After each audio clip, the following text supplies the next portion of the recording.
o continuar con las mesas de análisis por parte de la Academia Mexicana de Derecho Juan Velázquez en el festejo de nuestro aniversario, con una mesa de análisis muy interesante relativa a la prisión preventiva en América Latina. Y tenemos con nosotros, ahora sí que diríamos una tercia de ases, está con nosotros Julio Antonio Hernández Barros, quien fue presidente de la Comisión Ejecutiva de Atención a Víctimas, abogado postulante de la especialidad en Derecho Penal y Derecho Victimal, y uno de los grandes gestores de la Ley General de Víctimas en México. Octavio Zufán Farías, de Chile, defensor público interamericano desde 2016, designado por la Asociación Interamericana de Defensorías Públicas, y también el doctor Jorge Díaz Almeida, fiscal general de la Nación del Uruguay. Y bueno, vamos a iniciar con Julio. Julio, coméntanos constitucionalmente el Estado que guarda precisamente el tema de la prisión preventiva y si esta se encuentra ajustada al sistema interamericano de derechos humanos, por favor. En nuestro país, la prisión preventiva está regulada por el artículo 19 constitucional, de manera que hay algunos casos que prácticamente son excepción en el mundo, en donde, dependiendo del delito de que se trate, hay una prisión preventiva oficiosa. Es decir, que pase lo que pase, haya sido como haya sido los hechos, exista la seguridad o no de que se presente a juicio la persona, de que se proteja a las víctimas, de que no se entorpezca la investigación, no importa qué ocurra, de todas maneras el individuo imputado del delito tendrá que permanecer en prisión si se trata de alguno de los delitos que señala la propia Constitución, entre ellos, por supuesto, los más graves: homicidio, secuestro, delitos que tienen que ver con el lavado de dinero, con el narcotráfico, violación, en fin. La tendencia del legislador y del constituyente permanente en México ha sido cada vez ampliar más el rango de delitos en donde se permite la prisión preventiva oficiosa, que pues realmente vulnera todas las normas en materia de derechos humanos que existen en el mundo. Y no es que yo presente una posición contraria a la prisión preventiva necesariamente. Por supuesto que creo que hay casos, indudablemente, en donde es necesario como medida cautelar la imposición de una prisión preventiva. Sin embargo, esto tendría que analizarse en un caso a caso judicialmente, en donde el juez determinara precisamente esos tres campos, ¿no? Si es posible que esta persona permanezca asistiendo al juicio, no se sustraiga de la acción de la justicia, si es seguro para las víctimas que la persona esté en libertad y si la persona estando en libertad podría o no podría entorpecer el procedimiento penal. Creo que es un exceso catalogar algunos delitos de prisión preventiva oficiosa. Por ejemplo, tengo un caso de una señora septuagenaria en donde debía un dinero a una persona y esta persona, en contubernio con unos policías, montan un operativo para cuando ella va a recoger un dinero que le va a prestar esta persona, un dinero adicional al que le iba a prestar, y le montan todo un tinglado a esta persona, a esta señora de adulta mayor, de manera que cuando llega a recoger el dinero que le iban a prestar, la detiene la policía y la acusan de robo con violencia porque le ponen una pistola de juguete junto a ella y le ponen también a esta persona, dicen que eran 4 los que iban los que habían robado a mano armada a la persona, pero que los otros 3 huyeron.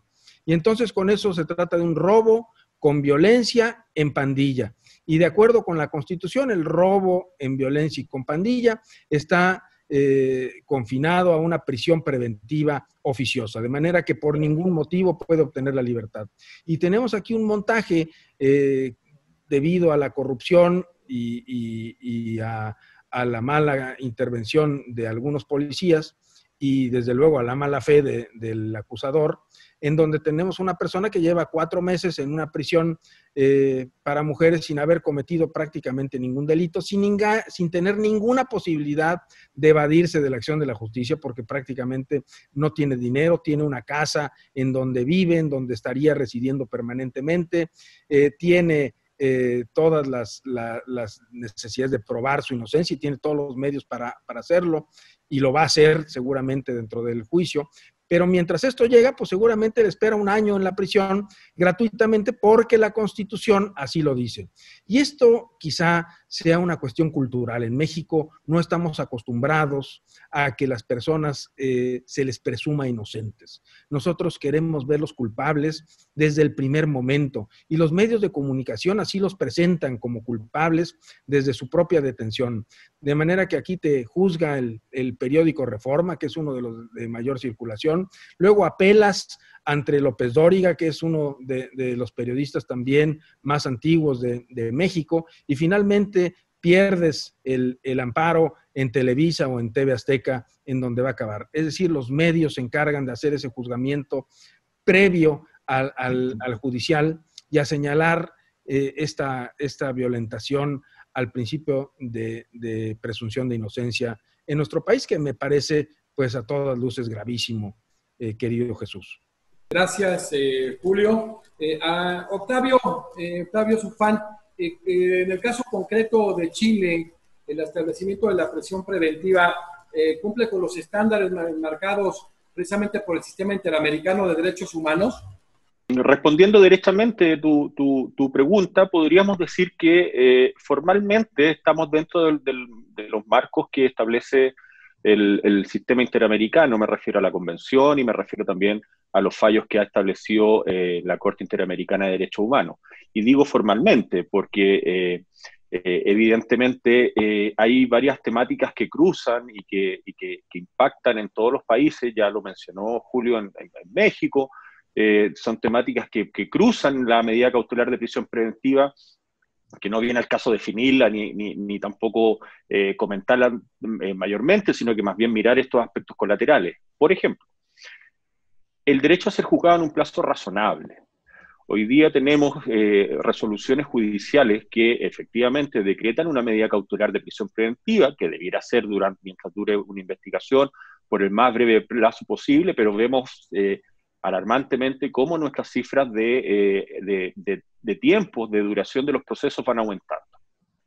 Entonces ahí tenemos un problema porque si bien es cierto en lo formal pueden haber normas, resoluciones que se adecúen al sistema interamericano en cuanto a decretar medidas cautelares de prisión preventiva, luego en cuanto al impacto sí resultan contrarias a la Convención. Como digo, por ejemplo, el derecho a ser juzgado en un plazo razonable.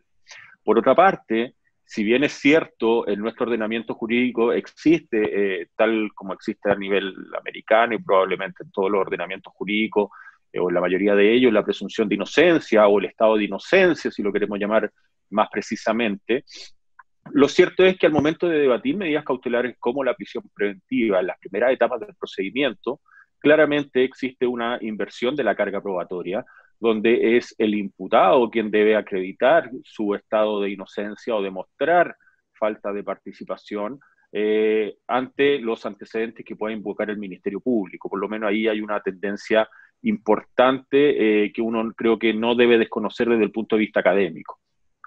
Y estos elementos, estas situaciones, como por ejemplo también la intervención mediática, claramente, como ya bien lo dijo el colega, claramente al momento de decretar una medida cautelar como es la prisión preventiva, los medios de comunicación muchas veces juegan un rol preponderante y no así cuando se dejan sin efecto las medidas cautelares o cuando la persona es absuelta, no tiene la misma cobertura.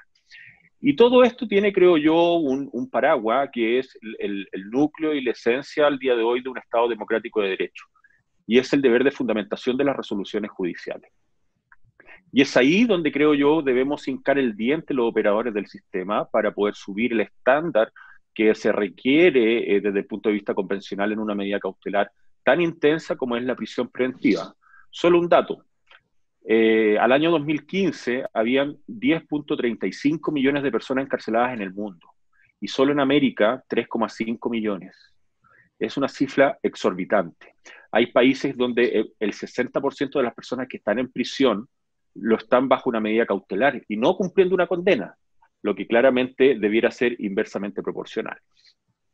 Dicho todo esto, creo que el énfasis para poder adecuarnos a los estándares internacionales que requieren ciertos requisitos como la proporcionalidad, que sea de última ratio, etcétera, etcétera, pasa precisamente por la invocación o la exigencia de la fundamentación de las resoluciones judiciales. Es ahí donde no nos podemos conformar con resoluciones que invoquen netamente la gravedad de la pena asignada al delito, las formas y circunstancias de comisión, o el haber actuado en grupo pandilla, como se mencionó, o lugares comunes como aquellos. Creo que en esos puntos es donde los operadores deben apuntar a que las resoluciones sean caso a caso, concretamente, y que apunten a la persona misma y a la necesidad de encarcelar a esa persona más allá del delito que haya cometido. Recordemos que en general también un aspecto convencional es que no pueden existir delitos inescarcelables o situaciones que hagan compleja la excarcelación de las personas. Basta recordar, por ejemplo, también un caso que se debatió en la Corte Interamericana, el caso Jenkins versus Argentina, en donde precisamente uno de los elementos que se debatió fue la normativa interna que impedía de alguna manera la posibilidad de revisar eficazmente la medida cautelar en comento, vale decir, poder tener una tutela judicial efectiva y tener de alguna manera en sede cautelar un derecho al recurso que resulte efectivo. Gracias, Octavio. Sí que es importante esto que han analizado la licencia de medios. Doctor Jorge Díaz Almeida, en el caso uruguayo, el plasmado constitucional, el tema de prisión preventiva, ¿sí cubre los estándares del sistema interamericano de derechos humanos? Yo creo que lo primero que tenemos que señalar que en Uruguay hubo un parteaguas muy importante que fue la entrada en vigencia del sistema acusatorio, adversarial, oral y público. Durante la vigencia del sistema anterior, del sistema inquisitivo o mixto, claramente la regulación uruguaya no cumplía con los estándares internacionales, tomando como punto de partida que la prisión preventiva era preceptiva en determinados casos, que la excarcelación provisional estaba prohibida en determinados casos, que funcionaba como una pena anticipada, es decir, totalmente alejada de cualquier fundamento cautelar, que la disponía muchas veces el juez de oficio sin siquiera la solicitud del Ministerio Público, etcétera, etcétera. Es decir, todos las contras que puede tener un sistema inquisitivo y en particular respecto de la medida cautelar de la prisión preventiva le eran aplicables a Uruguay hasta el 1 de noviembre del 2017 durante el régimen anterior, al punto tal que Uruguay tenía un 70% de la población carcelaria en prisión preventiva y solamente un 30% de los privados de libertad, de las personas privadas de libertad en Uruguay tenían una sentencia de condena ejecutoriada, es decir, no cumplíamos mínimamente con los estándares internacionales. A partir de la entrada en vigencia del sistema acusatorio, el sistema adversarial en Uruguay, eso cambió radicalmente. En primer lugar, porque la prisión preventiva no solamente está regulada, sino que de hecho funciona como una medida cautelar en Uruguay, más allá de que después veremos que hay algunas pequeñas pinceladas de sistema inquisitivo que por algún lado se meten, pero que en definitiva los operadores han sabido, en mi opinión, por lo menos manejarlos correctamente. En primer lugar, está claro que en Uruguay la prisión preventiva como medida cautelar, es una medida, está regulada como una medida excepcional. No existe prisión preventiva preceptiva como existía en el régimen anterior. Es más, en algunos casos, o sea, en Uruguay el régimen constitucional establece que una persona solamente puede ser arrestada, solamente puede ser detenida por la autoridad administrativa, por orden judicial, es decir, por orden escrita del juez competente o en delito flagrante. Esa persona desde el momento de la detención tiene que ser conducida ante un juez de garantías en un plazo máximo de 24 horas. Es decir, antes de las 24 horas esa persona tiene que comparecer ante un juez de garantía y realizar lo que se conoce como un control de legalidad de la detención. Y en un plazo máximo de 48 horas desde que la persona está detenida, el fiscal tiene que imputar en audiencia de formalización algún tipo de delito y eventualmente solicitar alguna medida cautelar. Eso respecto del arresto.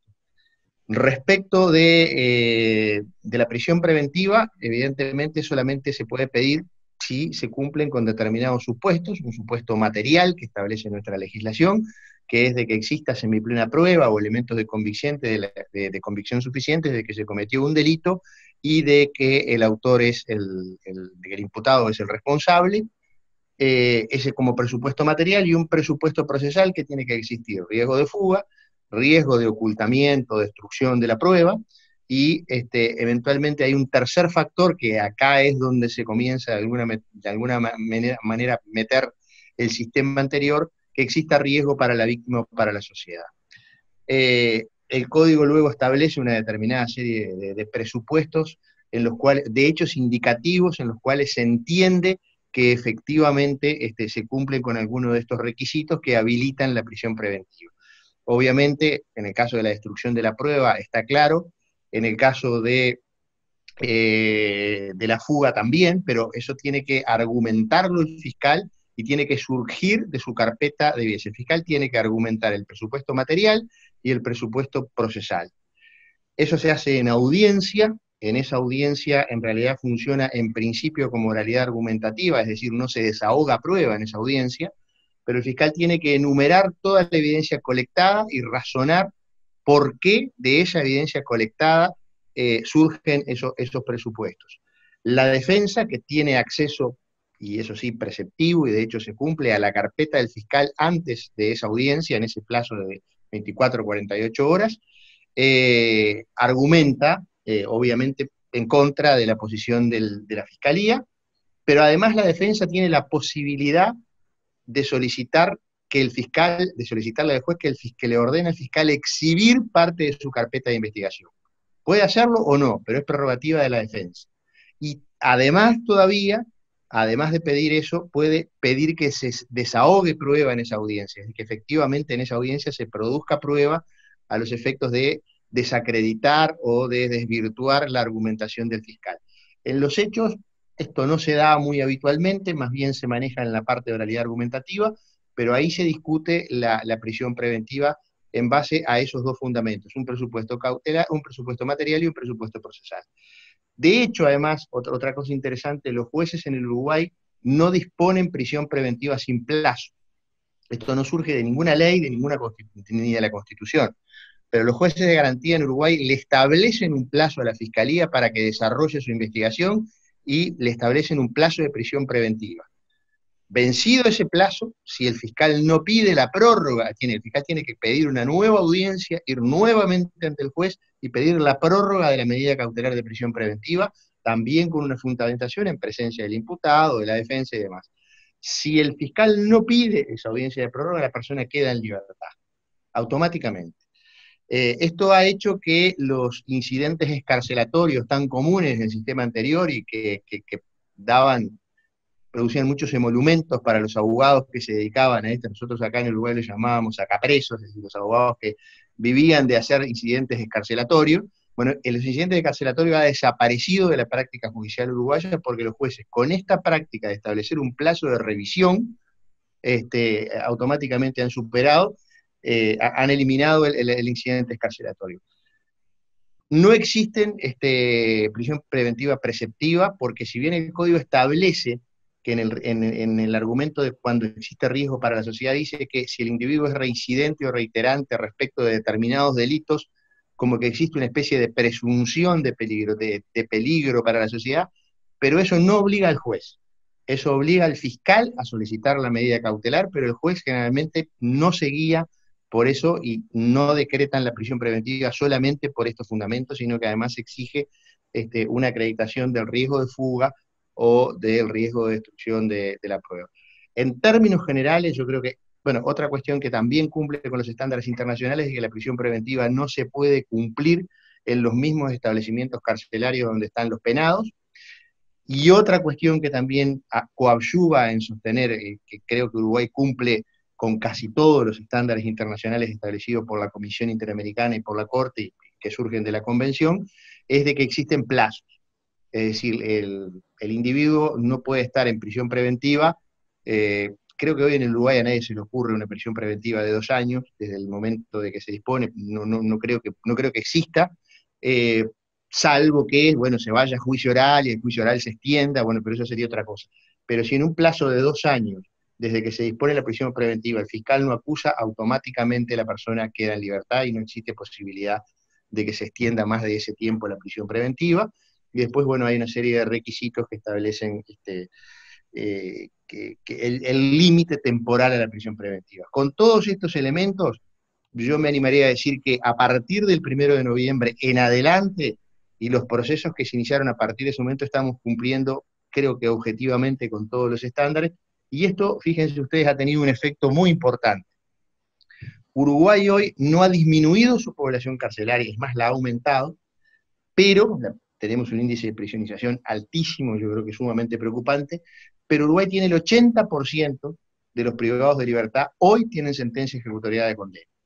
En el régimen anterior, el 70% estaban en prisión preventiva. Hoy solamente el 20% de los privados de libertad en Uruguay están en prisión preventiva. Ahí hay un juego que podríamos ingresar que funciona en los procesos abreviados y simplificados, podemos entrar en ese terreno, que también de alguna manera explican esto, pero también claramente que el uso que hacen los fiscales y por supuesto los magistrados, los jueces de garantía, esta nueva figura que ha entrado en el nuevo sistema, que realmente funciona y funciona bien, son muy exigentes en los estándares para disponer la prisión preventiva, las dan siempre con plazo, nunca las dan sin edie, y eso ha hecho que haya disminuido fuertemente la cantidad de personas que están privadas de libertad en prisión preventiva, a diferencia del régimen anterior. Muchísimas gracias, doctor Jorge Díaz. Importante que estos estándares precisamente de argumentación, los estándares de motivación, sean tan importantes, sean tan altos, y qué bueno que se establece eso. Y vamos ahora en el caso concreto de México. Julio Antonio, tienes una doble vertiente, una doble visión, una como en su momento presidente de la Comisión Ejecutiva de Atención a Víctimas, ahora como abogado postulante que te han tocado conocer o llevar defensas de las más reconocidas o de las más de mayor trascendencia, incluso mediática en el país. Tú en este tránsito de un sistema inquisitorio al sistema acusatorio, ¿has notado un cambio en un ajuste en el estándar mínimo del sistema interamericano de derechos humanos en el tema de prisión preventiva? Como decía Octavio, que ahorita vamos a platicar, que él está muy inmerso en el sistema interamericano, pues hay muchas sentencias muy importantes, ¿no? La Chaparro Álvarez contra Ecuador, en el caso concreto de esta de la institución de reeducación del menor de Paraguay, contra Paraguay, y precisamente la López Álvarez contra Honduras. Y en el caso de México, ¿has notado que no se abuse en el tema de la prisión preventiva y se respeten estos estándares, Julio? Antes de esta intervención quiero agradecer muy cumplidamente a la Academia Mexicana de Derecho y por supuesto a ti, a mi amigo Jesús Naveja, por esta gratísima invitación a compartir el panel con tan distinguidos abogados como el maestro Jorge Díaz Almeida y con Octavio Sofán, que para mí es un gran honor estar aquí y te agradezco mucho la invitación y destaco pues el enorme papel que ha hecho la Academia Mexicana de Derecho, de la cual presides con toda la dignidad y con todo el carisma, además de una institución líder en nuestro país en materia jurídica. Y te felicito realmente por eso, Jesús, y me felicito también a mí por ser tu amigo y por compartir el panel. Y por ser parte de la Academia, parte del Consejo. Además, por supuesto, como miembro de la Academia. Por supuesto que estamos muy lejos en México de cumplir los estándares de la Comisión Interamericana de Derechos Humanos o de la Corte Interamericana de Derechos Humanos, o incluso, ya para no hablar de instituciones, de los derechos humanos en general. Es decir, yo creo que las instituciones a veces actúan de manera política y no son siempre un buen referente para medir los derechos humanos.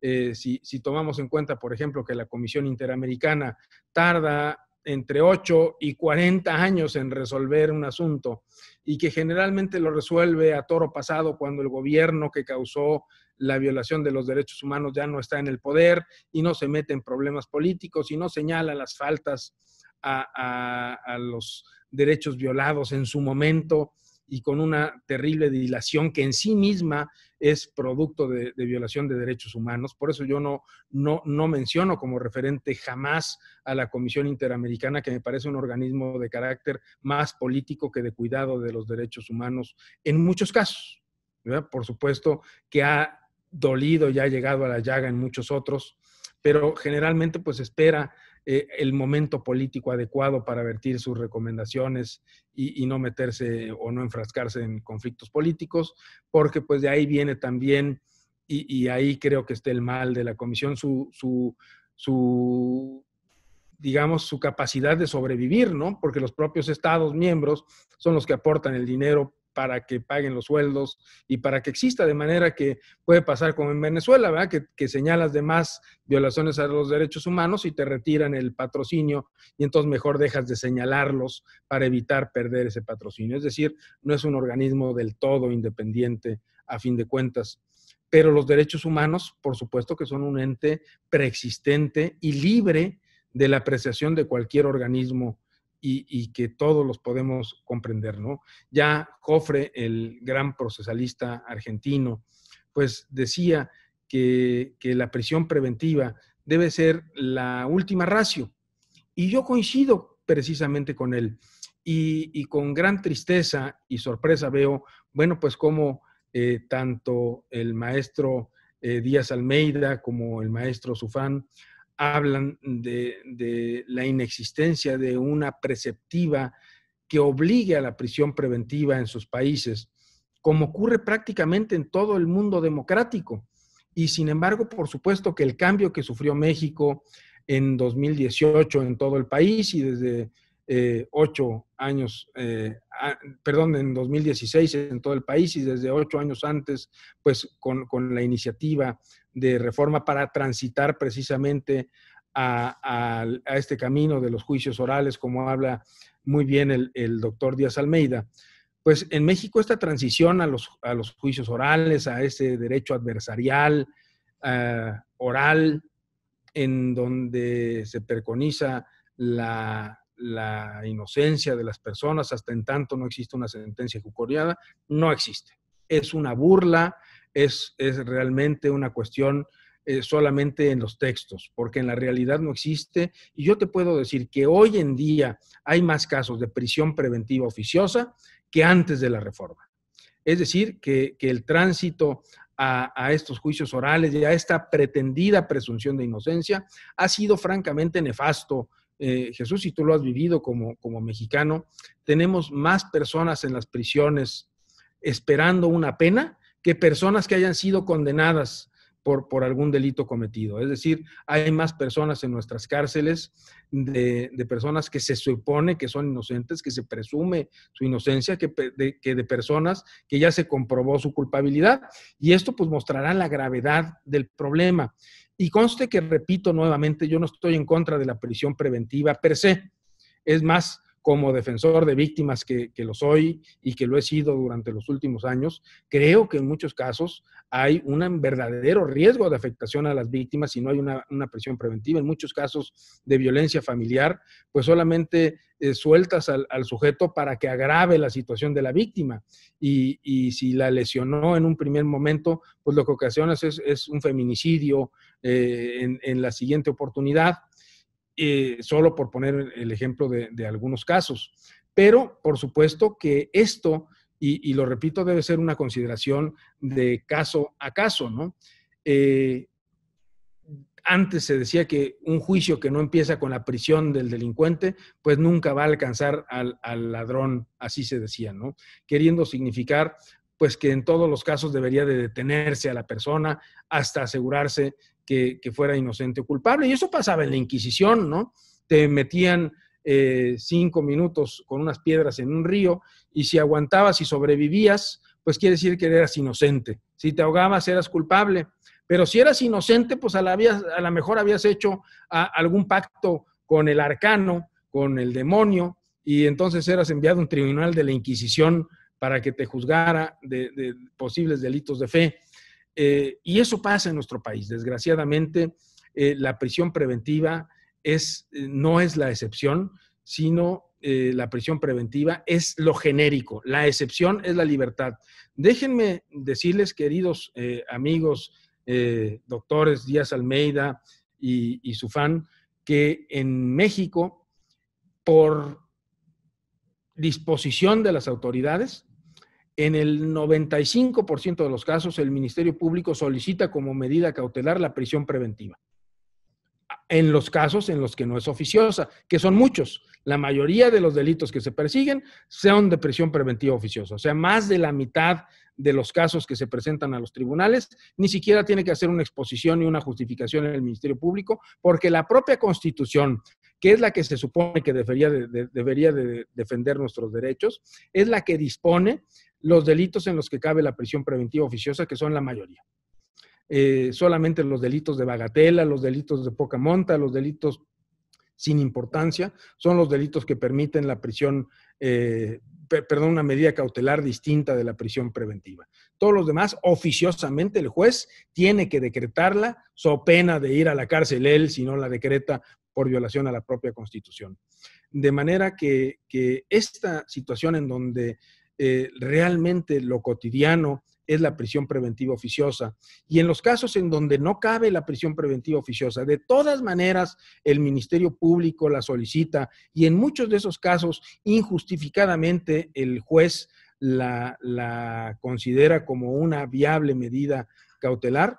Bueno, pues vemos esta gravedad y vemos realmente una sistemática violación a los derechos humanos de los imputados en nuestro país, que conduce a que el principio o el derecho a ser considerado inocente hasta que no exista una sentencia ejecutoriada que diga lo contrario, pues son realmente pamplinas en nuestro país. Son sueños guajiros, como dijera aquel famoso Malo Camacho, en donde pues realmente no hay una fundamentación y hay una sistemática violación a los derechos humanos del imputado.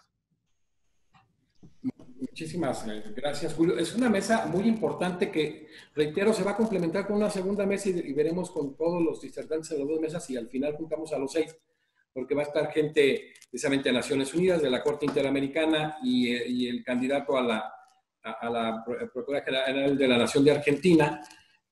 ¿Cómo se ve la diferencia en este tema, no? Porque estamos viendo nosotros con claridad que no se analiza el carácter cautelar y no punitivo. Ahorita lo que está diciendo Julio, que es muy grave, que no se analiza ese carácter excepcional enmarcado por sentencias de la Corte Interamericana de Derechos Humanos, en el caso de López Álvarez contra Honduras, y que debemos recordar que la jurisprudencia de la Corte Interamericana de Derechos Humanos es vinculante totalmente, y que incluso hay una sentencia Atala Rifo contra Chile, precisamente, Juan, que establece el matrimonio igualitario, que dice que la interpretación administrativa, judicial y de derechos humanos deberá ser conforme a la jurisprudencia de la Corte Interamericana de Derechos Humanos.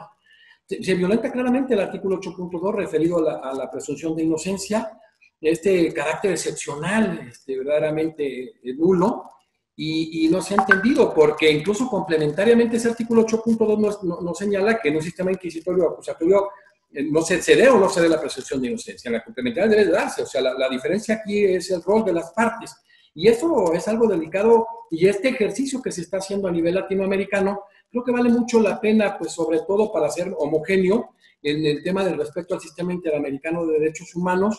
Y yo creo, Octavio Sufán, que honestamente dentro de todo este trabajo que has venido haciendo en Chile, pero el que has hecho tú como defensor interamericano, como defensor público interamericano desde el año 2016, y un hombre muy destacado, sé que eres humilde, te ha tocado ver muchos temas de esta naturaleza, porque el determinar incluso por el delito el aspecto de la procedencia de la prisión preventiva o generar los catálogos son realmente una cuestión inconvencional conforme a esa sentencia contra Honduras.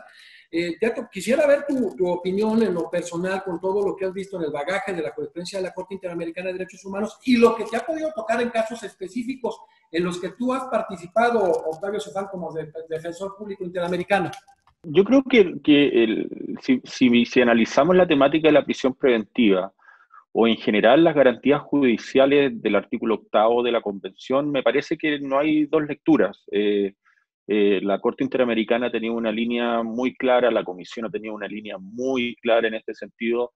Diversos países han sido sancionados por no cumplir, digamos, con estos estándares.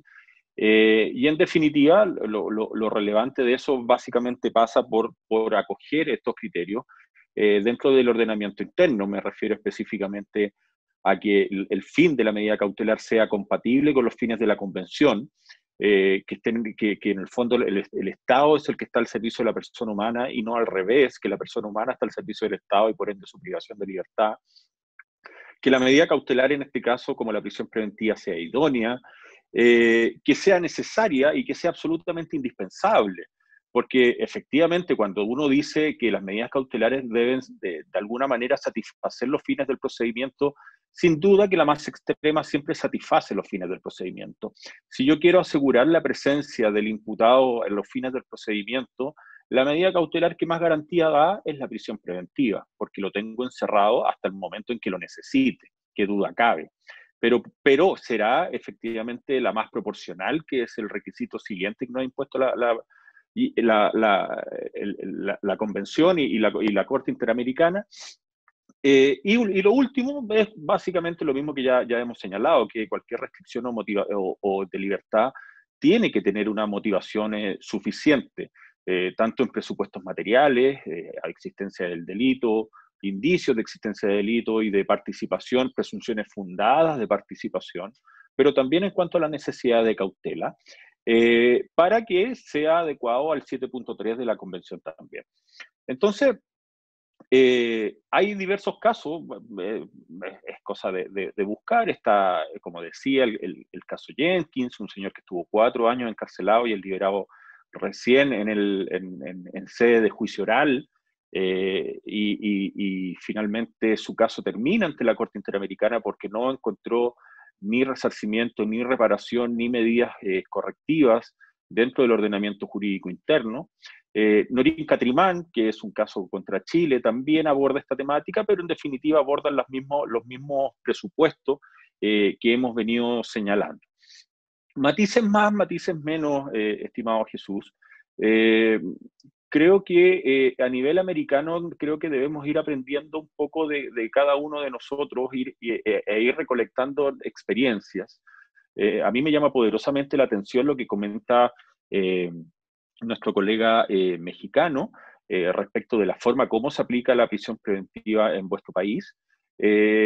También me llama la atención la forma como se está llevando efecto y en buena hora lo que está ocurriendo en Uruguay. Y quisiera traer a colación este último tema porque el profesor Díaz Almeida citó varias cifras que en nuestro caso también son bastante llamativas. Por ejemplo, en nuestro país hace un par de años se obtuvo una estadística a propósito del paradigma, del mito, que probablemente existe en vuestros países también, en muchos países de América, de la existencia de una puerta giratoria. Que las personas entran a la cárcel o son detenidos y al día siguiente salen y entran y salen y entran y salen. Lo cierto es que hace un par de años en mi país, que se rige bajo los mismos parámetros en general que Uruguay, 9 de cada 10 solicitudes de prisión preventiva eran acogidas. Y así todos seguíamos hablando, o se seguía hablando por la opinión pública, de de puerta giratoria, digo. Hace 10 años aproximadamente, nuestras cifras de personas en prisión preventiva, nuestra tasa de personas en prisión preventiva era aproximadamente no superaba el 25%. Vale decir, el 25% de los presos estaban en prisión preventiva y el 75% estaban condenados. Hoy día esa cifra está sobre el 30%. O sea, lo que da a entender, por una parte, que nos estamos alejando del óptimo, que las personas estén encarceladas para cumplir una condena y no a la espera de su juicio. Eso es lo que corresponde y en buena hora el 20% que presenta Uruguay. Pero lamentablemente en nuestro país, a pesar de que existe y se fijan plazos judiciales de investigación, esos plazos son prorrogados, se van prorrogando. Hoy día también vemos con preocupación cómo el plazo promedio, que antiguamente era algo así como de 6 u 8 meses de duración de un proceso penal, en promedio hoy día ya nos estamos acercando rápidamente al año, y hay casos que llevan 4 o 5 años de personas que enfrentan el proceso penal. Vemos también situaciones que también están documentadas, de personas que son sometidas a la medida cautelar de prisión preventiva y que finalmente terminan siendo absueltas. El año pasado, sin ir más lejos, en Chile, en mi país, 3.000 personas que estuvieron en prisión preventiva finalmente terminaron siendo absueltas o no condenadas. Y eso, para un universo como el de 19 millones de habitantes en Chile, es realmente preocupante. No puedo dejar pasar también la situación en pandemia. Antes de pandemia teníamos 43.000 personas en las cárceles de Chile. Hoy día la información oficial y actualizada es de 46.000 personas. O sea, bajo regímenes de excepción, bajo situaciones de cuarentena, bajo situaciones de encierro, han aumentado las personas que se encuentran en la cárcel. Y eso obedece también a que por medidas sanitarias se están encarcelando más personas que antes. Lo que por cierto también resulta preocupante, toda vez que, como digo, las cifras de personas que terminan siendo no condenadas no es menor. 3.000 personas equivale a un pueblo entero que finalmente pasaron por la cárcel, muchos de ellos más de 6 meses, algunos varios años, y finalmente terminan siendo liberadas de cargos. Entonces, a esas situaciones generales es la que como integralmente a nivel latinoamericano creo que debemos apuntar a una mayor exigencia en cuanto a la fundamentación de la medida cautelar, a una mayor exigencia en cuanto a la delimitación del plazo razonable, que los plazos se discutan en sede convencional. El sistema interamericano también ha establecido criterios para determinar qué debe entenderse por plazo razonable. Y finalmente, creo que lo más relevante de todo esto, y ya lo conversamos en alguna oportunidad, Jesús, es que los criterios que establece el sistema interamericano, que se ven tan etéreos, tan lejanos, la Corte Interamericana, que para los chilenos nos resulta tan lejano por allá en San José de Costa Rica, aterrice y tenga impacto en el ciudadano, en el justiciable, que cuando discutamos una medida cautelar, cuando discutamos el plazo razonable en un caso en particular, cuando discutamos absolución o inocencia, o cuando discutamos exclusiones de prueba, licitud de prueba, lo hagamos en clave convencional. Digamos, y los operadores del sistema tenemos una gran responsabilidad, traer esos fallos, traer esos estándares al debate concreto, no dejarlo solamente en el mundo académico o en la literatura o en nuestra linda biblioteca de nuestra oficina, sino que llevarlo al caso concreto y exigirle a la judicatura, en buena ley, para poder levantar los estándares judiciales, exigirle a la judicatura que también razone bajo esas claves, que en el fondo son claves que apuntan al respeto irrestricto de los derechos humanos, que es lo que nos mueve como sistema judicial. Perfecto, muchísimas gracias, Octavio. Y qué bueno que hace referencia ya a lo que también aludió en su momento Julio, precisamente en relación a este artículo 8 de la Convención Americana de Derechos Humanos, ese plazo razonable, el tema del debido proceso sustantivo interamericano conforme al 8.1 y las garantías mínimas del 8.2, y eso de que en muchos de nuestros países se cae en el tema del populismo punitivo y empieza el tema de la prueba ilícita auxiliar, como que no lo entienden, y la verdad que esa referencia que haces tú al artículo 7, específicamente el 7.2 y 7.3, que deban ser verdaderamente aterrizados. El tema de detenciones ilegales y detenciones arbitrarias es algo que debe erradicarse de nuestros países y que cuesta trabajo, pero ese trabajo que se ha venido haciendo también de los defensores públicos interamericanos, Julio, de verdad se han logrado aterrizar cosas muy importantes que después en físico hemos de hacer algún evento que estén aquí con Julio y conmigo, tanto Jorge, en el caso concreto, como Octavio y Daniel Rafecas, este muchacho, y Alfonso y todos, para poder generar un buen debate en el Congreso de la Unión, porque son temas que parece que falta un poquito de profundizar. Jorge, doctor, desde esa Fiscalía General de la Nación de Uruguay, el Uruguay conocido como la Suiza de América, el alto, sobre todo, igual que ha pasado mucho en Chile, en Costa Rica, con un respeto, sobre todo en haciendo diferencia a los derechos fundamentales, con una cultura de legalidad. desde tu visión, desde esa función tan importante que has desempeñado con excelencia y hemos recibido los mejores comentarios de tu trabajo, ¿qué le falta constitucionalmente a Uruguay para poder cumplir al máximo los estándares interamericanos, los estándares del Sistema Interamericano de Derechos Humanos en relación a la prisión preventiva, Jorge? En realidad, desde el punto de vista constitucional, ahora escuchando al colega mexicano, Julio, me sorprende realmente que la propia Constitución de la República establezca prisión preventiva preceptiva.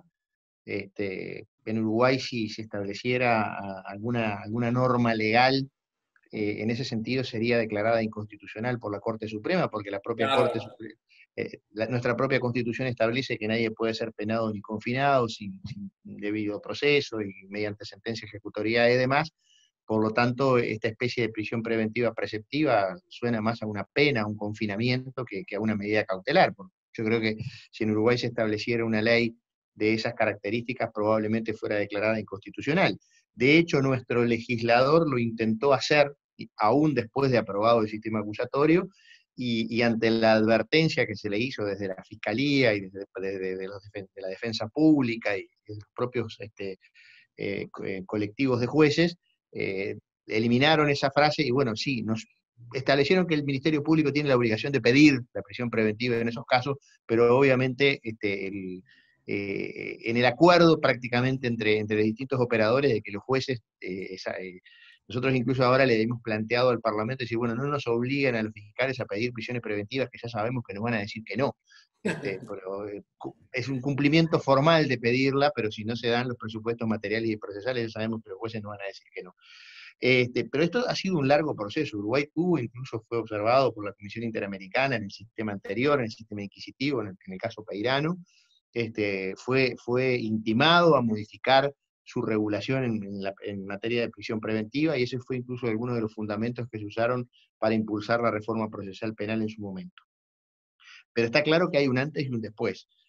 Lo que sí comparto con lo que decía Octavio, que, a ver, yo leo la legislación uruguaya. Primero, en materia constitucional, Uruguay no necesitaría nada o necesitaría algo que reforzara, porque nuestra constitución política prácticamente no habla de la prisión preventiva, no la menciona para nada. Tiene artículos, los artículos que yo le cité hoy de esa especie de habeas corpus constitucional, es decir, desde el momento que la persona es arrestada, que solamente puede ser arrestada por flagrancia o por orden escrita de un juez competente, en 24 horas tiene que ser llevado sí o sí ante un juez de garantías. Se ha discutido cuál es el alcance de y eso es una norma que viene de la Constitución del 30, de nuestra primera Constitución. Y en realidad hay acuerdo en decir, bueno, es una especie de habeas corpus constitucional, llevar el cuerpo del arrestado ante el juez en 24 horas para que el juez y corrobore su identidad, vea cuál ha sido el trato, y además si esa detención es legal o ilegal. Y diría que nuestros jueces en términos generales tienen un estándar bastante alto para considerar si esa detención es legal o ilegal, y es orden escrita o flagrancia. No hemos llegado todavía en Uruguay, algo que sí lo he visto en Chile, es a discutir si la orden escrita del juez es legal o no. Es decir, si los presupuestos que habilitaron a que un juez dispuso la orden eran correctos o no. En Chile yo creo que ya se ha llegado a ese punto, donde aún existiendo la orden judicial, se discute si esa orden estaba bien dictada o no. Todavía en Uruguay a ese extremo, a ese punto no hemos llegado, pero yo creo que esto es cuestión de recorrer un poco más el camino para que los defensores empiecen en los casos en que esa orden judicial no haya sido dictada correctamente, se discuta en esa audiencia de control de legalidad de detención. En ese sentido, hemos dado un salto cualitativo importante. Nosotros tenemos una sola norma en la Constitución Política Uruguaya, que es el artículo 27, que dice que en cualquier estado de la causa criminal que no haya de resultar pena de penitenciaría, los jueces podrán poner al acusado en libertad dando fianza según la ley.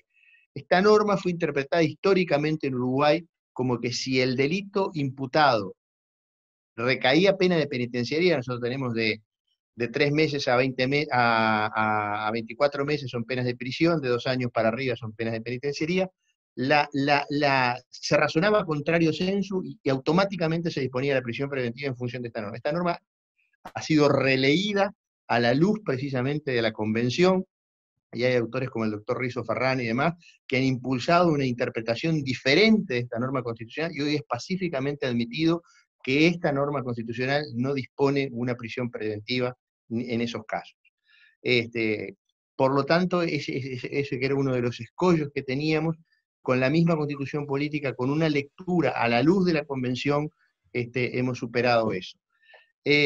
Sí creo y comparto la preocupación que manejaba Octavio respecto de la fundamentación, porque si yo leo nuestra normativa me encuentro con un artículo 217 del Código de Proceso Penal que dice: la prisión preventiva se cumplirá de modo tal que en ningún caso podrá adquirir los caracteres de una pena.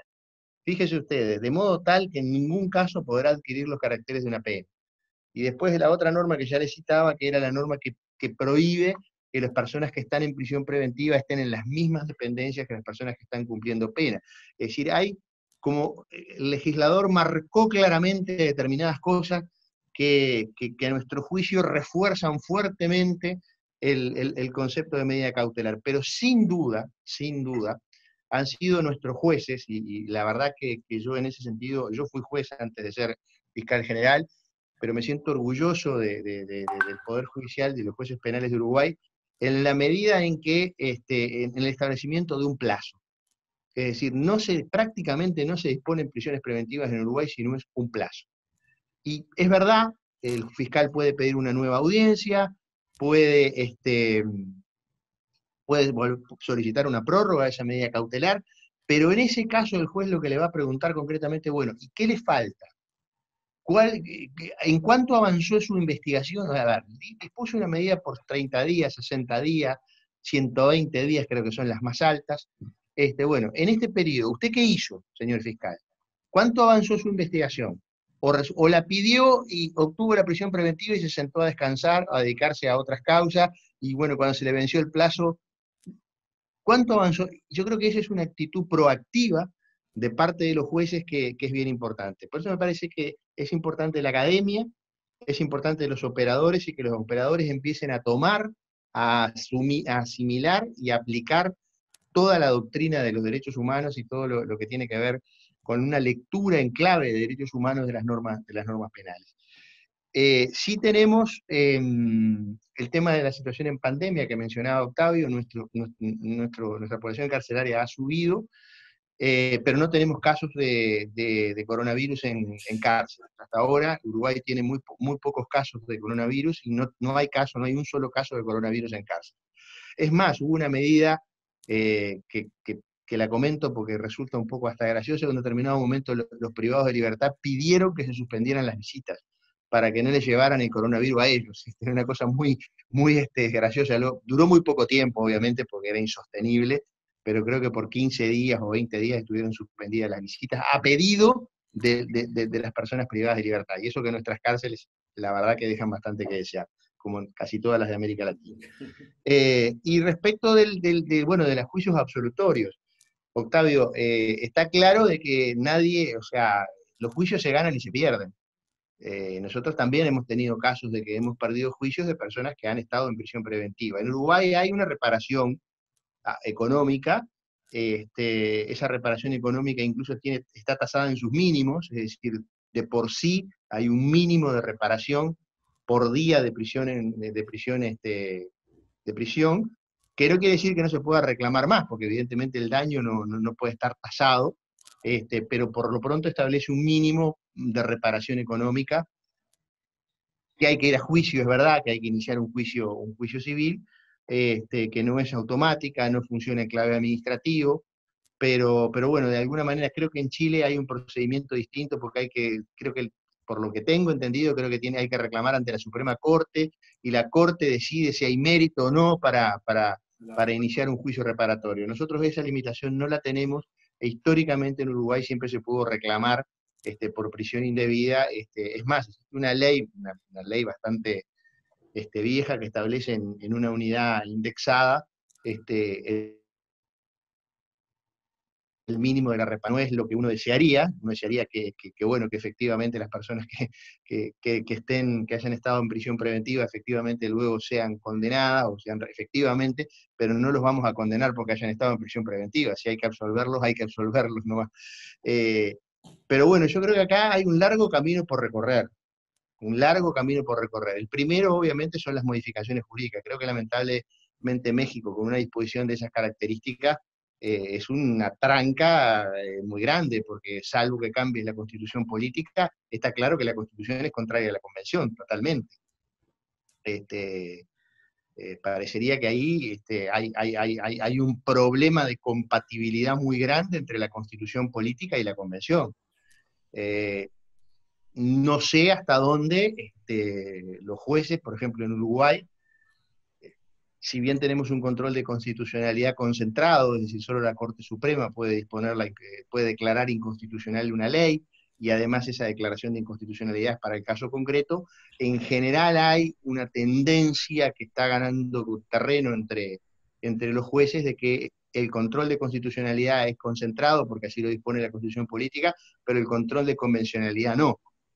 Es decir, un juez cualquiera de primera instancia podría, según esta interpretación, disponer que una norma legal es inconvencional y por ende no aplicable. Todavía este movimiento es muy incipiente, pero ha ido cobrando mucha fuerza, y sobre todo entre los jueces y juezas más jóvenes. Es un camino que habrá que recorrer.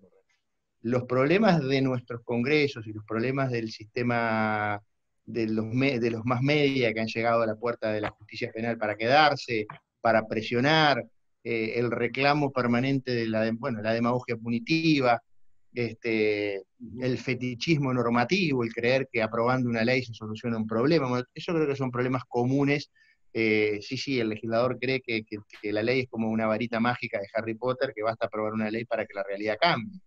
Bueno, esos problemas creo que son todos comunes en nuestros países, y bueno, hay que seguir trabajando. Para nosotros hace unos años, cuando yo asumí como fiscal en el 2012, yo llevo 8 años y medio de fiscal general, todavía me queda 1 año y medio, por suerte, porque no hay mal que dure 100 años, pero tampoco hay quien lo aguante. Ya llevo 3 gobiernos, y cuando asumí era prácticamente impensable la reforma, y la reforma hoy ya lleva 2 años y medio vigente y goza de buena salud.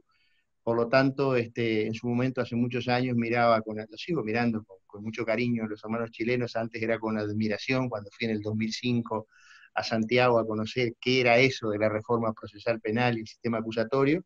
Y bueno, y hoy podemos decir que bueno, estamos orgullosos del sistema que tenemos, que nos falta mucho, sin duda, que hay que seguir trabajando, y que los operadores del sistema tienen un rol fundamental que cumplir. Los operadores del sistema, de ellos depende en qué clave leen las normas convencionales, constitucionales y legales. Y esto es un cambio cultural, porque uno puede tener el mejor código del mundo, y si la cultura es inquisitiva, el régimen va a seguir siendo inquisitivo, porque el operador se la va a ingeniar para darle una lectura inquisitiva a esa norma. Entonces ahí es donde hay que dar, a través de la academia, de la capacitación permanente de los operadores, el cambio en esta materia. Excelente, doctor Jorge Díaz. Qué bueno, porque con esta visualización que tenemos de todo, materialmente gran parte de Europa y el grueso de América, que hoy estén 3 grandes expositores y se complementen con otros 6 en un tema tan importante, pues vale la pena, ¿no? Por ejemplo, se retomó el tema de este populismo punitivo vinculado con el fetichismo normativo, que es pensando que las constituciones crean las realidades más, las regulan. Pero algo interesante es el tema del control de convencionalidad, que uno de los aspectos más importantes pretorianamente en la Corte Interamericana, un salto altísimo en el estándar, fue con el caso Hellman, precisamente contra Uruguay, donde todos los órganos del Estado estaban vinculados al control de convencionalidad, que fue muy importante. Aquí, estas aclaraciones que ya había abordado Octavio, lo que pasa en México, que ya lo dijo Julio, esta prisión preventiva oficiosa, preceptiva, pues es una situación netamente inconvencional. Basta ver precisamente, lo decíamos en ese estándar, la sentencia precisamente López Álvarez contra Honduras y otras muchas, Y entonces, pues bueno, hay que cambiar esta dinámica. Julio, para cerrar, esta realidad, decía el doctor Jorge Díaz, el formar los operadores, el factor exógeno, pero el factor intrínseco, que es la normatividad partiendo desde la misma Constitución. ¿Qué cambios visualizarías tú para que verdaderamente operara un sistema acusatorio que es considerado un elemento primordial del sistema procesal de la democracia? Realmente, pues todos en el derecho mexicano lo sabemos, no podemos tachar de inconstitucional a la Constitución. Sin embargo, pues es claro que la Constitución está violentando los derechos humanos y que el constituyente secundario ha hecho pues realmente no solo un avance, sino más bien un retroceso en cuanto a los derechos humanos en materia de presunción de inocencia, en materia de aplicación de la prisión preventiva, y creo que eso resulta sumamente grave. Cada vez más la idea del constituyente es aumentar el número de delitos por los que la persona nunca podrá estar en libertad y que la prisión preventiva oficiosa sea la regla. Eso es lo que tenemos ahora. La regla general es la prisión preventiva oficiosa.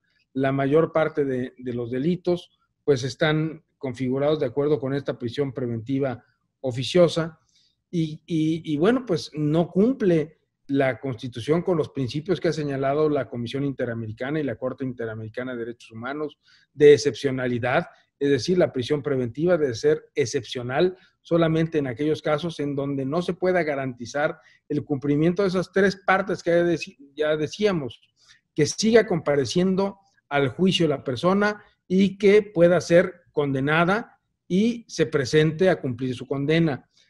Que la persona no ponga en riesgo el proceso como tal, que no pueda influir en los testigos, que no pueda influir en el proceso.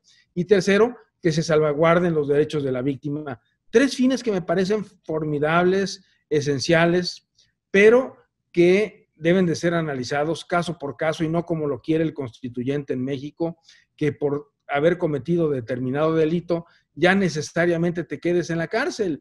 Si a ti te acusan de haber introducido al país droga, por ejemplo, bueno, pues eso, de acuerdo con la Constitución, ya quiere decir prisión preventiva oficiosa en un juicio que puede durar 2 o 3 años. Y bueno, a lo mejor lo que hiciste fue que fuiste a un país como Estados Unidos, en donde te vendieron unas gomitas para conciliar el sueño de HTC sin receta médica, porque así las venden en muchos estados de Estados Unidos, que son gomitas o pastillitas derivadas de la cannabis, y que tú las introdujiste en México porque las compraste en cualquier lugar de otro país sin que estuviera alguna restricción, y que en México, bueno, por el simple hecho de haber introducido una sustancia que en México sí es ilegal, como la cannabis, pues puedes enfrentar penas de 10 a 25 años de prisión, y que además, mientras se averigua si eres responsable o no del delito, vas a estar en prisión preventiva oficiosa por ese hecho, ¿no? Te trajiste unas gomitas de Estados Unidos donde las venden en el CVS o en el Walgreens o en las farmacias de Estados Unidos, y aquí, por ese simple hecho, tú vas a estar 10 años en prisión mínimo, 25 máximo, y mientras se decide en 1 o 2 años, tú vas a estar encerrado. Pues realmente eso resulta francamente absurdo, contrario a derecho, contrario a los derechos humanos. Y bueno, pues ese principio de excepcionalidad, de legalidad, de necesidad, de proporcionalidad y de razonabilidad que tiene la prisión preventiva, pues no se cumplen porque la propia Constitución establece que no tienes forma de salir si tú cometiste alguno de los delitos que ella enumera, que son la mayor parte de los delitos que se cometen, ¿no? Entonces, realmente resulta absurdo, ¿no? Y si a eso le sumas que la mayoría de los jueces son congruentes con las peticiones del Ministerio Público, aunque sean ilegales, aunque no estén fundadas, y lo hemos visto en algunos casos notorios que tú sabes que alguna vez llevé, en donde se ve la diferencia y donde las resoluciones judiciales no están basadas en derecho, Jesús, están basadas en la política, están basadas en la línea que le dan a los jueces por parte del Ejecutivo.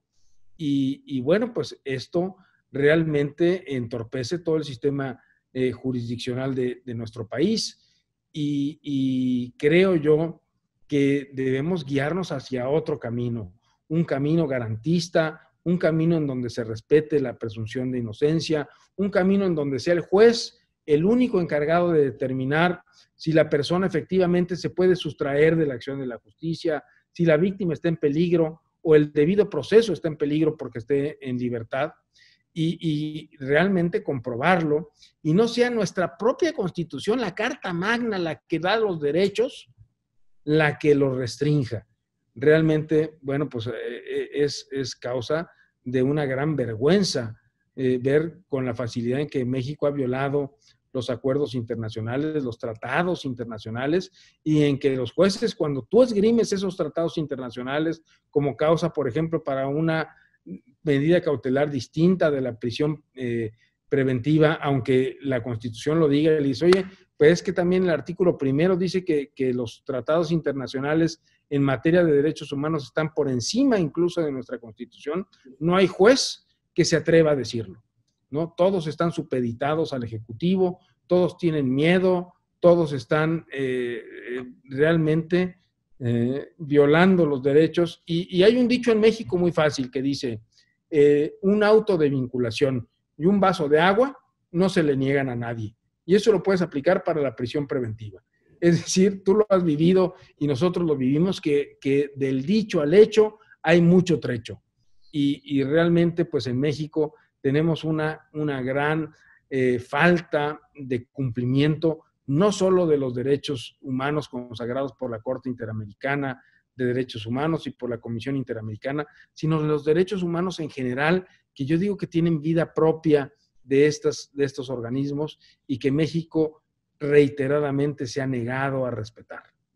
Gracias, Julio. Qué bueno que es esa apreciación, ¿no? Es que el juez que acaba de salir de presidente de la Corte Interamericana, Eduardo Ferrer MacGregor, que precisamente el derecho internacional de derechos humanos es norma de normas, y el derecho nacional infraconvencional, incluida la Constitución, cambia el estatus de la cosa juzgada, muchas cosas, pero a la hora de la práctica es algo complicado. Por ejemplo, Jorge, que están muy cercanos también a Argentina, en Argentina tiene un control difuso excepcional, y ya que acabo de platicar hace una hora con el doctor Horacio Rosati, juez constitucional de la Corte Suprema de Argentina, y precisamente en manera intermedia hay la sentencia donde se acaba de enmarcar, o se enmarca el margen de apreciación nacional. Entonces, en América Latina yo creo que ese es un problema, es un conflicto, se puede dar para Europa, pero en el tema de la cultura de la legalidad en muchos países, como en muchos de nuestros países, es algo complicado. Decía en su momento Jorge Díaz, pues, cuando le tocó ver, por ejemplo, aclarando que Argentina todavía no ha instaurado este sistema acusatorio, a pesar de tener ahí a Alberto Binder, que ya estuvo con nosotros, y don Julio Camayer, que iba a estar y murió unos días antes. Y en este sentido concreto, Chile y Colombia eran parteaguas. Y me tocó platicar en su momento con Jaime Arancibia Pinto, en su momento que fue presidente de ministros en Chile, con Nilson Pinilla, que en aquel momento era presidente de la Corte Constitucional de Colombia, y los mismos errores se vinieron a traer a varios de nuestros países, así reflexivamente.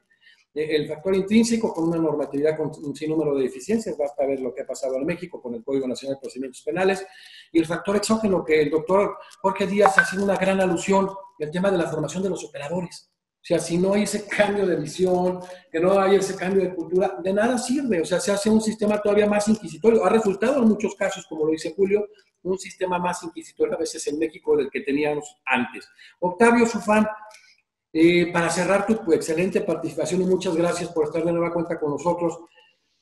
En Chile, en el caso concreto ya de Chile, nos hablaste tú precisamente como defensor público interamericano, pero en el caso chileno, en todo este tema del estándar, hemos hablado ahora de prisión preventiva, preguntar si está en el catálogo constitucional la prisión preventiva, ya nos dijo en el caso del doctor Jorge Díaz que no existe en Uruguay, y en el caso precisamente de los principios básicos enmarcados por el sistema interamericano, en el caso de la prisión preventiva, se ajustan perfectamente a los lineamientos y a los estándares mínimos del sistema interamericano de derechos humanos.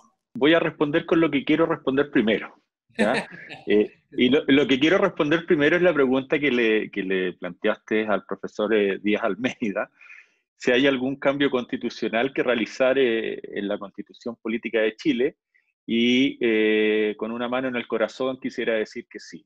Creo que lo que nosotros más anhelamos en nuestro país como defensores es la autonomía de la Defensoría Penal Pública. La Defensoría Penal Pública en Chile no es un organismo completamente autónomo, gozamos de autonomía funcional, sin duda los defensores públicos tienen su autonomía funcional, pero se requiere para fortalecer el rol de la defensa pública que la institución propiamente tal goce de plena autonomía. Y por eso no quería dejar pasar la oportunidad para hacer este aviso internacional, para siempre levantar esta bandera de la autonomía de la Defensoría Penal Pública, que, por cierto, muchos defensores de corazón queremos que así suceda. Ahora, volviendo al tema, en cuanto a la prisión preventiva, tiene una regulación constitucional, sin duda. El artículo 19 de nuestra Carta Fundamental establece un catálogo de garantías constitucionales, y entre ellas, por cierto, está que la Constitución asegure a todas las personas la libertad, y básicamente señala que nadie puede ser arrestado, detenido o preso, sino en los casos y en la forma que establece la ley, y establece básicamente las mismas normativas que se plantean en la Constitución de Uruguay, en el sentido de ser puesto a disposición de un juez a la brevedad posible, 24 horas en el caso de un delito flagrante, inmediatamente si es por orden judicial, y eso inmediatamente ha sido entendido en el menor plazo posible, lo más razón desde el punto de vista de la gestión. Y eso se complementa, por cierto, con la normativa del Código Procesal Penal, que establece cuáles son los requisitos de la prisión preventiva: que la persona haya sido formalizada, vale decir, que se le hayan comunicado los cargos por los cuales se le investiga, y que existan 3 requisitos que ya mencionamos: que existan antecedentes que justifiquen la existencia del delito, que existan presunciones fundadas de participación, un poquito más, presunciones fundadas de participación, y por cierto, que concurra también cierto marco de necesidad de cautela, sea un peligro para la seguridad de la sociedad, un peligro para la seguridad de la víctima, o un peligro para el éxito de la investigación. Ahora, sin duda eso existe, normativamente está, pero creo que el profesor Díaz Almeida dio en el clavo. Aquí la responsabilidad de operativizar, de darle perfil, de llevar a cabo, de darle vida a estas normas, están los operadores del sistema. Y los operadores del sistema, todos, aquí no podemos responsabilizar a unos o a otros. Yo cuando marco cifras, por ejemplo, el aumento de la prisión preventiva en nuestro país en los últimos 10 años, de la tasa de prisión preventiva en los últimos 10 años, yo con esto no estoy responsabilizando a los fiscales que están pidiendo a destajo la prisión preventiva, porque los defensores también deben controlar aquello. Tampoco responsabilizo a los jueces por lo que estén decretando, porque somos un sistema, y como sistema todos nosotros debemos controlarnos. Lo que estoy diciendo es que cada parte debe cumplir un rol apegado específicamente a la responsabilidad que tenemos cada uno dentro de nuestro rol. Léase, por ejemplo, en el caso de la judicatura, evidentemente uno quisiera que no existiesen jueces técnicamente activistas, sino que más bien jueces garantistas en el más estricto sentido de la palabra, vale decir, que no ejerzan el activismo judicial ni para una parte ni para el otro, sino que se mantengan dentro del marco de la neutralidad. Como decía, como dice el profesor Alvarado Belloso, cuando el juez subsidia una parte, la otra se queda sin juez. Entonces, ahí claramente yo con esto no quiero criticar, sino que decir, esto es el empoderamiento y la responsabilidad que tiene la judicatura. El Ministerio Público a su turno, ojalá que todos los ministerios públicos tengan la capacidad de investigar con igual celo aquellas cosas que acreditan el delito como aquellas que eximen de responsabilidad penal, y por sobre todo que tengan la capacidad y los recursos para poder llevar esto a cabo, porque sin duda, si existe una dilación en las investigaciones, muchas veces no es porque el Ministerio Público no esté haciendo adecuadamente su trabajo, sino que muchas veces, y en muchos ordenamientos jurídicos, es porque también tienen falencias en cuanto a los recursos para poder llevar a efecto sus investigaciones. Y cuando cito, por ejemplo, que en mi país hay cifras de sobre 3.000 personas que han sido encarceladas y que finalmente terminan siendo absueltas, también hemos analizado y se ha investigado, y no solamente acá, sino que en diversos países, cuáles son las causas de lo que podríamos denominar error judicial. Y una de ellas, o dos de ellas, una es la mala conducta de los operadores del sistema, en el sentido de no hacer bien nuestro trabajo, y otra causa concreta es la pasividad de la defensa, que el rol de la defensa no se haya ejercido adecuadamente. Entonces creo que, y con esto ir cerrando, creo que el gran corolario, digamos, de este debate es poder tener normas que sean, que estén en sintonía con el sistema interamericano, normas que se adecúen a la convención, y a partir de ahí, operadores que que ejerzan su rol de la manera más objetiva posible, y que no me cabe duda que así se realiza a nivel latinoamericano en general. Eh, entonces, más allá del control de constitucionalidad, tal vez sería más propio comenzar ya derechamente a debatir en clave o en sede de control de convencionalidad cuando estamos hablando de la libertad de las personas. Creo que una de las cosas que la pandemia nos deja también es volver un poco a mirarnos entre las personas, a humanizarnos y a darnos cuenta que más allá de este debate académico, de lo que estamos hablando es de miles, más bien millones, sobre 3 millones en América, de seres humanos que hoy día están en situaciones indignas al interior de las cárceles, y otros tantos miles funcionarios penitenciarios que ejercen su labor ahí con mucha abnegación. Y por eso creo que este debate, el gran mensaje que debemos dejar es que al interior de las cárceles viven y trabajan seres humanos, y por eso debemos apuntar a mejorar no solamente los debates jurídicos, sino que también las condiciones carcelarias. Muchísimas gracias, Octavio. Qué bueno que hablas de este tema de convencionalizar precisamente el derecho interno, ajustándonos a lo que establece el artículo 1.1 y 2 de la Convención Americana sobre Derechos Humanos y el 26 y 27 de los derechos del Tratado de Viena. Y aquí, de verdad, quiero cerrar con Jorge Díaz, con el doctor Jorge Díaz Almeida, en algo muy interesante. Las tres constituciones que estamos manejando, es decir, la chilena, si no me equivoco, es de 1980, están con el reclamo de una nueva constitución, la mexicana es la del 17, que esperemos que, aunque sean más de 700 reformas, ahí siga, que no están dadas las condiciones políticas, y en el caso de la uruguaya de 1967, si no me equivoco, salvo la Argentina en 1853 y luego la de costarricense del 49. Entonces tenemos constituciones un poquito que son anteriores, pero que se han venido manteniendo, y que ahora la clave, en lugar de nuevas constituciones, no me meto en el sistema chileno, que es un reclamo nacional, pues es este tema de la convencionalización, ¿no? De convencionalizar todas estas cuestiones, y te digo, el ajuste al derecho a la Convención de Viena y el derecho en lo que refiere a la Convención Americana sobre Derechos Humanos. Jorge, en el caso concreto de Uruguay, en el cual ya tienes 9 años precisamente fiscal general de la Nación, la normatividad en general está ajustada a los estándares del sistema interamericano, lo que refiere, ya referimos precisamente los principios propios a la prisión preventiva, ¿sí? Y en el caso concreto de la privación de la libertad, que agregamos pues, la tipicidad, que agregamos la razonabilidad, el mismo principio de proporcionalidad, y en este ajuste la misma reserva de ley.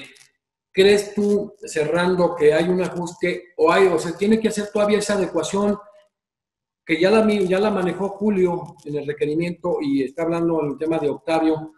Porque realmente en la práctica vemos cómo la prisión preventiva en muchos países parece que es la regla, contrario al principio de excepcionalidad, y donde entendemos que en muchos de nuestros países los estándares son mínimos en el tema de argumentación para los efectos de motivación, incluso de fundamentación.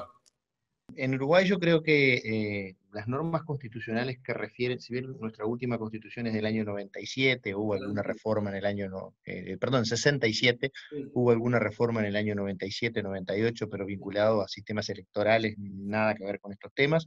Las normas constitucionales que yo mencioné hoy, 15, 16, 27 de la Constitución de la República, vienen de la Constitución del 30.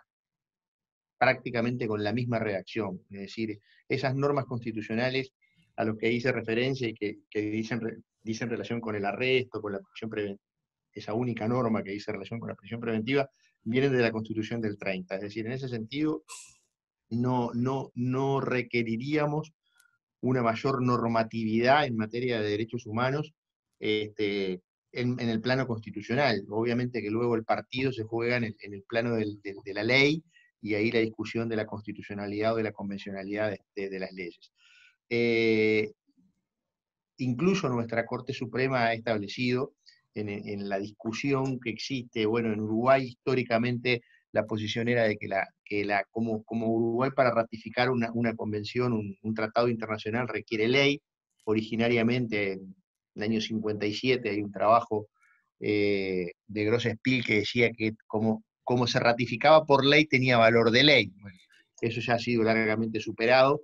No tenemos una norma constitucional que establece que los tratados de derechos humanos están por encima de la Constitución. Quizá ese camino podría llegar a recorrerse, pero sí hay una clara posición de la Corte Suprema estableciendo de que, como nosotros tenemos un artículo 72 en la Constitución de la República que dice que todos los derechos que sean inherentes a la persona humana o a la forma republicana de gobierno se consideran insertos directamente en la Constitución, y la interpretación de la Corte es que todo tratado internacional de derechos humanos ingresa automáticamente por la vía de este artículo a la Constitución de la República. Y en ese sentido no hemos tenido, en términos generales, mayores problemas.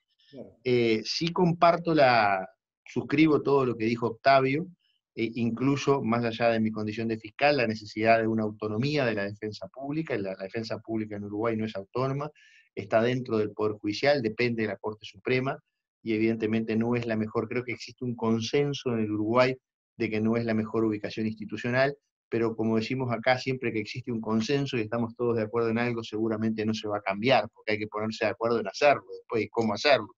Entonces queda en la discusión, en el consenso, pero creo que sí. Pero eso apunta a una modificación no tanto normativa vinculada a los derechos, sino a la institucionalidad, que creo que también es importante. Me parece que la ubicación institucional que tengan tanto la Fiscalía como la Defensa Pública y los recursos humanos y materiales que les son asignados son absolutamente fundamentales. ¿Por qué digo esto? Porque muchas veces el partido de los derechos humanos, el partido efectivamente, se juega en la gestión y se juega en los recursos. Si tú tenés una fiscalía débil o si tenés una defensoría débil, seguramente la fiscalía sea, no por omisión, sino por dificultades en la gestión y en los recursos, no tenga la capacidad de investigación que tiene que tener, y probablemente ahí la selectividad del derecho penal funcione a rajatabla, porque la selectividad te lleva a que efectivamente los casos que se investigan y se aclaran son los más fáciles, y los que se investigan y se aclaran, y los más fáciles son generalmente los que cometen las personas de menores recursos, y son los delitos contra la propiedad. Entonces, eso termina que tengamos nuestras cárceles llenas de jóvenes, pobres, analfabetos funcionales y drogadictos. Creo que esa es una realidad generalizada en todas las cárceles de América Latina, producto de una selectividad del sistema, y producto de que esa selectividad del sistema que hace que, en definitiva, leído en clave de derechos humanos, esa realidad sea insostenible a mediano y a largo plazo. ¿Por qué? Porque efectivamente lo que termina sucediendo, que cuanto más cantidad de personas privadas de libertad tenemos en nuestros países, es más grande la masa de gente, porque nuestras cárceles, lamentablemente, más allá del precepto constitucional de que tienen que servir para rehabilitar y que para la profilaxis del delito, sabemos que nuestras cárceles, creo que hay una realidad en toda América Latina, no cumplen esa función, y entonces lo que aumenta es esa cantidad de gente que pasa por el sistema carcelario y luego vuelve, que tiene dificultades de inserción y que termina volviendo a delinquir, y cada vez es más grande la masa de gente y termina ocasionando un efecto de seguridad inverso al que se busca lograr con la mayor prisionización. Pero esas son cuestiones de gestión que yo creo que hay que encarar. Me parece que compartiendo todo lo que dice Octavio, él citaba a Alvarado Belloso, Binder siempre dice que el juez tiene que ser el único sujeto procesal que no gestione intereses, que no debe gestionar ningún interés, que simplemente en el sistema adversarial debe escuchar y resolver. Pero me preocupa la parte de los recursos y la parte de la gestión, porque a veces puedes tener muchos recursos y mal gestionado tampoco vas a obtener un buen resultado. Y me parece que con una gestión adecuada, yo creo que esa es una de las dificultades que por lo menos he visto a nivel general en América Latina, la gestión de los organismos que trabajan en el sistema de administración de justicia, con una gestión adecuada, con una adecuada inversión de tecnología. Nosotros en Uruguay, por ejemplo, eliminamos el expediente papel. En las fiscalías de Uruguay, más allá de las carpetas, se trabaja en un sistema informático, un expediente electrónico, tenemos interconectividad con la policía, interconectividad con el Poder Judicial. El ahorro de tiempo y dinero que ha traído eso ha sido fantástico. Pero bueno, la gestión también implica que haya que hacer inversiones y que haya que trabajar.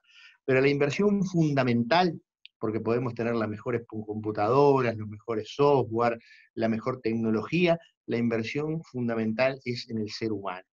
Es en el operador del sistema de justicia, en la capacitación, en la motivación, en darle oportunidades. Nosotros tenemos fiscales y defensores motivados, fiscales y defensores que no se burocratizan. Yo creo que el gran riesgo que tiene el sistema acusatorio es la burocratización, en volver al trámite, en olvidarnos en cumplir con el trámite, en la delegación. Yo hablaba con colegas chilenos que uno de los grandes problemas que tienen es la delegación. Yo llevo esta investigación, pero el día de la audiencia no puedo porque estoy de licencia, porque tengo médico, entonces le delego la carpeta a otro para que ese otro vaya a la audiencia a leerlo 2 minutos antes de ingresar a la audiencia. Ese tipo de cosas son las que no nos pueden pasar. Y yo creo que ahí esa es la inversión que tenemos que hacer en gestión y en el ser humano, en formar fiscales, en formar defensores, en formar jueces, porque al final del día podemos tener el mejor código del mundo, redactado por los mejores procesalistas, con una cabeza acusatoria, adversaria, seguramente tengamos una Ferrari, un Fórmula 1, pero si se lo das a manejar a personas que no están capacitadas, o que no están formadas, o que no están motivadas, seguramente vamos a tener dificultades. Por tanto, yo creo que ahí hay que hacer una inversión grande en capacitación, en formación, en estímulo, que me parece lo más importante. Yo en Uruguay estoy orgulloso de nuestros fiscales. Hemos tenido un proceso de renovación brutal, producto del sistema del pasaje del sistema inquisitivo al sistema acusatorio. La mayor parte de los fiscales del sistema inquisitivo se retiraron, y hay, a través del mecanismo de los concursos y de los ingresos y los ascensos a través de concursos, hemos captado a nivel de mercado, por decirlo de alguna manera, unos recursos humanos fabulosos. Pero hay que motivarlos, hay que capacitarlos, hay que formarlos, y ahí tenemos un desafío enorme. Muchísimas gracias, Jorge Díaz. La verdad que estas mesas de prisión preventiva van a ser extraordinarias y al final voy a pedirles, acomodando sus tiempos, que podamos sacar unas conclusiones los 6 y luego tener una relatoría para generar las memorias. Se las me hace una mesa excelente. Quiero agradecer al doctor Julio Antonio Hernández Barros de México, quien fue presidente de la Comisión Ejecutiva de Atención a Víctimas en el país. Uno de los abogados postulantes en la especialidad en Derecho Penal y Victimal más importantes de México. Muchas gracias, Julio, miembro del Consejo. Un placer y realmente un gran honor estar contigo, querido Jesús, y con este maravilloso panel tan ilustrativo. No cabe duda que cada vez que quiere uno enseñar, pasa exactamente lo contrario, uno aprende. Y muchas gracias a Octavio Sufán y al maestro, por supuesto, Jorge Díaz Almeida, por esta magnífica exposición tan clara, tan precisa y tan ilustrante. Gracias a Octavio Sufán, miembro honorario también de la Academia, Octavio Sufán Varías de Chile, defensor público interamericano desde 2016, designado por la Asociación Interamericana de Defensorías Públicas. Muchísimas gracias, querido Octavio. No, muchas gracias a ti por la invitación, realmente un honor. Me voy con mucho más aprendizajes también que nada. Espero poder aportar un granito de arena para una mejor justicia en América, en realidad, con este tipo de instancia. Es un pequeño granito de arena que contribuye al gran edificio que tú y tu institución está construyendo a nivel latinoamericano, con esta instancia de poder compartir virtualmente, y realmente un honor también poder compartir este panel con Julio Hernández de México y, por cierto, con don Jorge Díaz Almeida del Uruguay. Realmente un placer. Muchísimas gracias. Gracias, Octavio. Doctor, querido Jorge Díaz Almeida, fiscal general de la Nación de Uruguay, un privilegio tenerte aquí. De verdad es muy, muy gratificante esta tercia de juristas. Gracias, Jorge, por estar en la Academia Mexicana de Derecho Juan Velázquez. No, muchas gracias a ti por la invitación, ha sido un verdadero placer. Muchas gracias a Octavio y a Julio, realmente es muy grato y tener este tipo de instancias, porque uno ve que en diferentes países hay gente que está cinchando del mismo carro que nosotros, y eso da ánimos para seguir, y da fuerza y da energía. Y bueno, sin duda aprender de ustedes y de sus experiencias. Nosotros tenemos una muy buena relación con Chile, con don Jorge Abbott, el fiscal nacional de Chile, incluso con alguna universidad chilena, con Alberto Hurtado y demás, tenemos una muy buena relación también académica. Estamos trabajando desde hace mucho tiempo con Jesús Arellano, en fin, con Valencia, Blanco, bueno, con un conjunto de profesores chilenos que vienen muy seguido al Uruguay a trabajar. Realmente un placer, estamos a la orden acá en Uruguay. No le podemos pasar la receta de la pandemia porque realmente no sabemos cuál es. Pero Nada más quieren los de Uruguay ir a España, los demás no nos dejan. ¿Qué pasó? Ya ni la burla perdonas, man. No, de verdad, Ya ni la burla perdonas. Los españoles, los únicos a los que latinoamericanos que dejan ingresar son a los uruguayos. Nada más. Sí, pero nosotros tenemos que dejar entrar a los españoles ahora por reciprocidad, y ahí puede ser el problema. No te acordaste que no son grandes amigos, pero también la tuvieron difícil. Gracias, Jorge. Sí. Pues miren, un placer realmente estar con ustedes. Esta mesa extraordinaria. Julio Antonio Hernández de México, Octavio Zufán de Chile, también el doctor Jorge Díaz de Paraguay. Va a estar Daniel Rafecas, recientemente Daniel Rafecas, que es propuesto como Procurador General de la Nación en Argentina por el presidente Alberto Fernández. Francisco José Alfonso, que es el encargado de la mesa de Naciones Unidas de detenciones arbitrarias, y André Calegari, el mejor penalista de Brasil. O sea, 6 países con 6 juristas de la más alta talla, y eso se puede gracias a la hermandad que tenemos con ustedes. Muchísimas gracias, reiteramos, nos despedimos de esta extraordinaria mesa, la prisión preventiva en América Latina. Muchísimas gracias y continuamos con la siguiente mesa.